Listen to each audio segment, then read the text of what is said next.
Shirts and skins is what they're doing in that way. I just totally 100% object to this. And if I was the GM or coach, Me too. I would never let one of my players walk out on the floor looking like this. I mean, we are a professional NBA league. Is Isiah Thomas spitting or tripping saying LeBron's shirtless pregame warm-up was unprofessional? That's the problem with old heads. Isiah Thomas just went off on LeBron fans, and when he said the GOAT debate has turned into a complete joke, you could feel the entire basketball world stop for a second. Because this wasn't some random analyst chasing clicks. This is Isiah Thomas, a guy who went to war in the toughest era of basketball, calling out not just a player, but an entire mindset around greatness. And whether you agree with him or not, the way he delivered that message, it hit different. Here's the part nobody is talking about. Isiah didn't wake up one day and randomly decide to take shots at LeBron James fans. This has been building for years. The constant comparisons, the endless debates, the way every single game gets turned into evidence for or against LeBron's legacy. And at some point, for guys like Isiah, it starts feeling like analysis and starts feeling like noise. Isiah Thomas is 100% right. It's just a bad example to use. Because you see, contrary to what some of you trolls out there want to instigate and fabricate and start up. Now, think about where Isiah comes from. This is a player who had to go through Michael Jordan, Magic Johnson, and Larry Bird just to survive in the league, let alone dominate. Back then, greatness wasn't debated on Twitter every night. It was decided in physical battles, playoff series, and moments where your career could literally be defined by one game.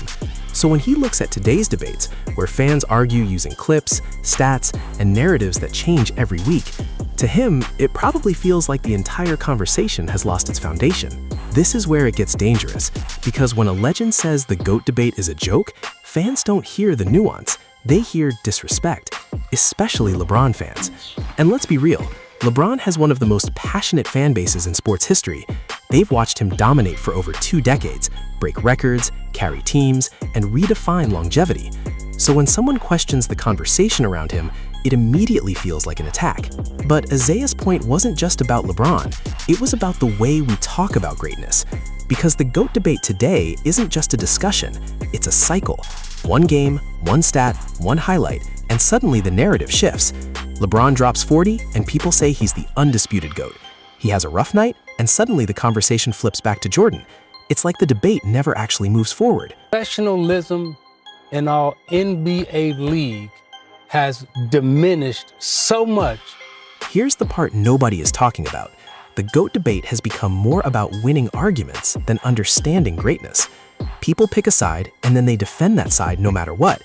Context gets ignored, eras get overlooked, and the conversation becomes less about basketball and more about proving a point. This is where young players usually make a mistake. They start chasing comparisons instead of building their own identity. Every new star gets labeled the next Jordan or the next LeBron, and that pressure can be overwhelming. But the truth is, greatness doesn't come from copying someone else. It comes from creating your own lane. LeBron didn't become LeBron by trying to be Jordan. He became LeBron by doing things nobody had seen before. LeBron James is usually dressed up.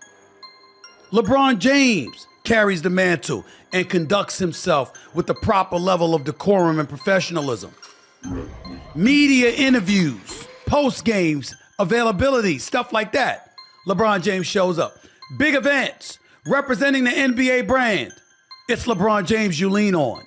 Now, let's talk about LeBron's actual legacy, because this is important. No matter what Isiah says, LeBron's resume is undeniable. Championships across multiple teams, finals appearances that stretch across eras, records that might never be broken. The ability to adapt his game over time and still dominate at an elite level. That's not something you can dismiss. But here's where the tension comes in. For players like Isiah, greatness isn't just about numbers. It's about presence. It's about fear. It's about how opponents reacted when you stepped on the court. And that's something that's harder to measure. You can't put that into a stat sheet. You can't turn that into a highlight reel. You know, they showing up the earliest 6 o'clock to a 7:30 game. When LeBron or Kobe came to arena, it's just them. Yeah, right. There's no one actually in the gym but you. I mean, he was really a kind of at the height of professionalism going there so early and That's what I'm saying. Like, did you ever go to the gym at 2 o'clock? No, the answer's no. This is where it gets dangerous again, because once you start comparing eras, you're dealing with completely different versions of the game. Different rules, different styles, different levels of physicality. The NBA that Isiah played in is not the same NBA that LeBron dominates today. So when fans try to make direct comparisons, it often leads to arguments that don't have a clear answer. Here's the part nobody is talking about. Even legends themselves don't always agree on who the GOAT is. Some say Jordan, some say LeBron, some bring up other names entirely. And that's because greatness is subjective. It depends on what you value. Rings, longevity, skill, impact, different people prioritize different things. And that's why the debate never ends. But Isiah's frustration comes from how the debate is being handled. It's not the disagreement that bothers him, it's the lack of depth. The way fans reduce complex careers into simple arguments. The way they ignore context just to win a debate. This is where young players usually make a mistake again. They think greatness is something you can define with one metric, but it's not that simple. It's a combination of everything: talent, work ethic, impact, moments, and even then, it's still open to interpretation. Look, I like LeBron, I'm a fan of his, so forth and so on. But to walk out on the floor before a game with no shirt on and shoot, I mean, come on, man, where we at? Now, let's bring it back to the fans, because that's who Isiah really went at. LeBron fans are incredibly loyal, and they've had plenty of reasons to be. But sometimes that loyalty turns into something else. It turns into defensiveness. And when someone like Isiah challenges the narrative, it triggers a reaction. But here's the thing, debate is part of sports. It's what makes conversations interesting. The problem isn't that people argue. The problem is how they argue.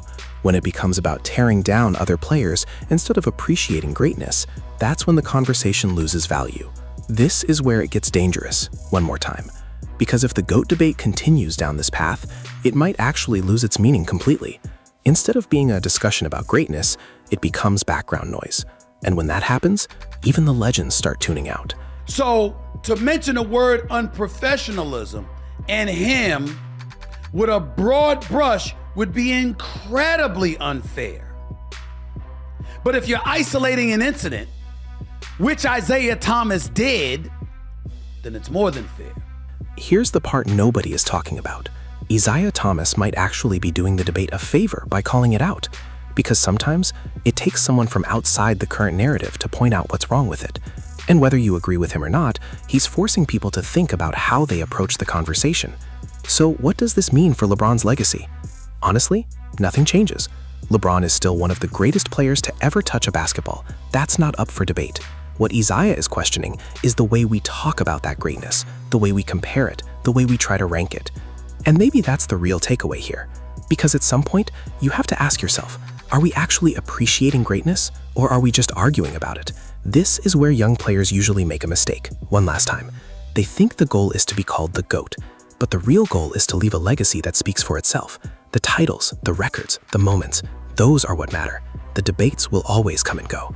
And that brings us to the bigger picture. Because when you zoom out, the GOAT debate isn't just about Jordan or LeBron. It's about how we define greatness as fans. It's about what we value. It's about how we remember the game. And if that conversation becomes too toxic or too shallow, we risk losing something important. So when Isiah Thomas says the GOAT debate is a joke, maybe he's not saying it to disrespect LeBron. Maybe he's saying it because he thinks we can do better. But I'll leave you with this. If a legend like Isiah Thomas is calling out the entire conversation, does that mean LeBron fans are taking it too far? Or does it mean the GOAT debate itself has gone off the rails? Because at this point, it's not just about who the greatest is. It's about whether we even know how to recognize greatness anymore.